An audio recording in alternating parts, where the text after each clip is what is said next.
რომელიც განსაკუთრებით ბოლო პერიოდში საფუძველი და პირველი სათავე არის, რომელსაც მოხარული ვარ, რომ ეს გუნდი ძალიან მნიშვნელოვანია, რომ დღეს ისურვებს წარმატებებს, მეც დინოს გამოდებული სახელით. გახსენეთ, რომ ეს არის მსოფლიო მეტეოროლოგიის მუშაობთ და მიმართულებას ნამდვილად ყველა დრო ტელესაგანგებო სამსახური გილოცავთ ეს თქვენ.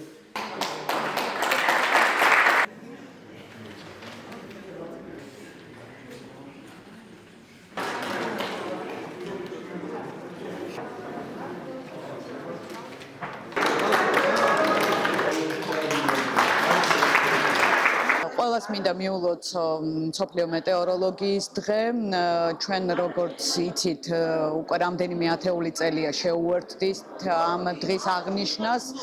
დარგი ვითარდებოდა და დღის მდგომარეობით ჩვენ უკვე ძალიან ახალ თანამედროვე სტანდარტებზე გადავდივართ, რაც დამსახურება ყველა იმ ადამიანის, ვინც დღეს ემსახურება დარგს და მადლობა მინდა გადაუხადო ამისთვის, მადლობა მინდა გადაუხადო ასევე ყველა იმ საერთაშორისო ორგანიზაციას, ვინც დაგვეხმარა ამ დარგის განვითარებაში. საქართველოშიც მეტეოროლოგიას აქვს ძალიან დიდი ხნის ისტორია, უკვე 180 წელს ცდება და მე მინდა მიულოცო ყველას, ვინც მეტნაკლებად დაკავშირებულია ამ დარგთან, ბუნებრივია თვითონ მეტეოროლოგებს, ჰიდროლოგებს, გეოლოგებს, ქიმიკოსებს, ფიზიკოსებს, მათემატიკოსებს, ყველას და უსურვო დიდი წარმატებები მეტეოროლოგიის სფეროში.